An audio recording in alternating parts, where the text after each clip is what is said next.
SpaceX just dropped about $17 billion on spectrum to turbocharge Starlink.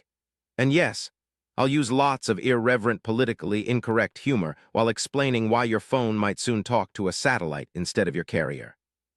Think of spectrum as invisible traffic lanes for wireless signals. Owning lanes matters because it controls who gets to send what and when. EchoStar held AWS-4 and H-Block licenses, but was weighed down by debt, making it willing to sell to SpaceX. SpaceX offered up to $8.5 billion in cash, $8.5 billion in stock, and agreed to cover about $2 billion in EchoStar debt interest, totaling around $17 billion in value. AWS-4 is a mobile satellite service-friendly band around 2 GHz, perfect for satellite-to-phone links, while H-Block at 2.5 GHz is mid-band gold for 5G capacity. Mobile satellite service lets satellites talk directly to phones. AWS-4 is structured to make that link reliable over long distances. Mid-band frequencies like 2.5 GHz strike a sweet spot. Better range than wave and more capacity than low band, ideal for broad 5G performance. Direct-to-cell means satellites can talk to regular, unmodified phones for calls and data, not just emergency pings like older systems. A key claim: Starlink D2C can reach unmodified phones from major makers, meaning your regular iPhone or Samsung could use satellite links without hardware mods. SpaceX plans next-gen Starlink satellites with laser interlinks that could multiply network capacity by orders of magnitude. The plan relies on Starship to launch heavy next-gen D2C satellites en masse. Without it, rollout slows dramatically. With satellites covering gaps, remote dead zones could shrink. Think mountains, oceans, and deserts suddenly getting decent service. D2C aims to handle regular calls, texts, video, and IoT traffic, not just emergency pings, but routine connectivity. Because EchoStar owns Boost Mobile, Boost customers get priority access to Starlink D2C, a small perk that could matter in adoption. With its own spectrum, SpaceX can compete directly with AT&T, Verizon, and T-Mobile, especially in rural markets where towers are sparse and satellite wins on reach. Markets reacted. AT&T and T-Mobile fell over 3% and Verizon over 2%, signaling investor worry about lost revenue from rural customers. If Starlink offers cheaper satellite plans for rural customers, carriers might be forced to cut prices or lose subscribers, painful for their revenue. Leasing spectrum meant partnering and limits. Owning it outright gives SpaceX control over rules, access, and pricing, a big strategic shift. The FCC's supplemental coverage from space rules open the door for D2C, but SpaceX still needs approvals and may face conditions or state-level pushback. Mixing satellite signals with nearby terrestrial networks raises sharing and interference questions that regulators will scrutinize. Satellite signals can struggle with dense buildings, foliage, and terrain, so urban canyons remain challenging for flawless D2C coverage. Because Starlink is in low Earth orbit, latency is lower than traditional GEO satellites, but real-world throughput depends on capacity, congestion, and link tech. SpaceX says upgraded satellites could boost capacity by over 100 times, but that's an optimistic figure that depends on tech, spectrum reuse, and successful launches. SpaceX can act like a retailer selling directly to customers, or as a wholesaler providing network capacity to carriers. Each model changes who captures revenue. Carriers can partner with satellite players, pour money into fiber wave, or lean on regulators. Expect a mix of strategies to defend markets.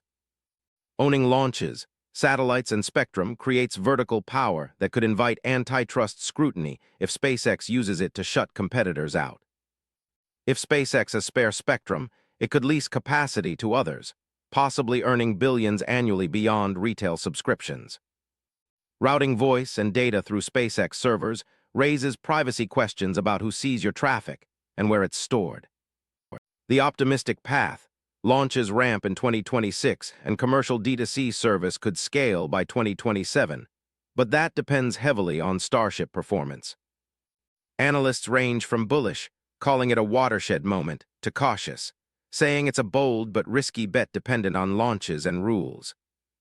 If SpaceX succeeds, it strengthens U.S. leadership in satellite communications amid global competition, especially versus Chinese efforts. Worst case for carriers. SpaceX undercuts prices, wins rural customers en masse, and erodes traditional revenue streams, a real headache for incumbents. Technical risks include Starship launch failures, satellite design hiccups, interference issues, or simply slow subscriber uptake. Any could slow or stall the plan. If successful, SpaceX could open new revenue from subscriptions and leasing, plus enable global IoT and better connectivity everywhere. The ideal user experience is seamless handoff between terrestrial 5G and satellites so calls and data keep flowing when towers fail. Remote IoT, farm sensors, shipping containers, weather buoys could finally get reliable connectivity without expensive terrestrial links. Phone makers and OS developers will need to integrate D2C support into firmware and software to make the experience seamless for users. The biggest winners are rural, maritime, and globally underserved communities that currently lack reliable mobile coverage. Carriers might reduce new tower builds if satellite competition grows, or instead invest more in fiber and dense 5G to stay competitive. Beyond FCC approval, state AGs or competitors could bring lawsuits or demand concessions over competition and consumer protections. Regulators could demand affordability rules, non-discrimination, and interoperability conditions to protect consumers and competition. This deal follows earlier SpaceX moves like the T-Mobile partnership, but buying spectrum signals a shift from partnership to owning the whole stack. Quick glossary: D2C equals direct-to-cell, MSS equals mobile satellite service, AWS-4 and H-Block are spectrum bands, Starship is the heavy launcher, Starlink is the satellite network. Think of Apple's emergency SOS by satellite, but expanded from emergency texts to full voice, data, and 5G services in many places. Potential revenue sources include consumer subscriptions, leasing to carriers, IoT services, and enterprise links. Together, they could be very large if execution works. Phones have limited antenna size and transmit power, which constrains how well they can talk to satellites, another key technical limit for D2C. Spectrum rights are national, so global D2C will require deals or approvals country by country. It's not an instant worldwide flip of a switch. Imagine a hiker in the backcountry. With D2C, their phone could make calls and send maps where towers don't reach, a real-life lifeline. D2C connects phone to satellite, but satellites still need ground gateways to route traffic to the internet and carrier networks. Large constellations and frequent Starship launches raise environmental questions about emissions, debris, and satellite lifecycle management. Analysts emphasize that without Starship's heavy lift and low per-kilo cost, deploying the needed D2C satellites at scale becomes far harder and more expensive. The big unknowns are technical feasibility, regulatory outcomes, market adoption, and how incumbents respond, any of which could swing success or failure. Debate prompt: is SpaceX's spectrum purchase ultimately better for consumers or for market concentration? Split into pros and cons and argue. Teacher tip: assign students to research the FCC SCS rules, Starship launch cadence, and how carriers might respond. Then compare conclusions. Recap: SpaceX's $17B spectrum buy could enable true direct-to-cell, reshaping coverage and competition.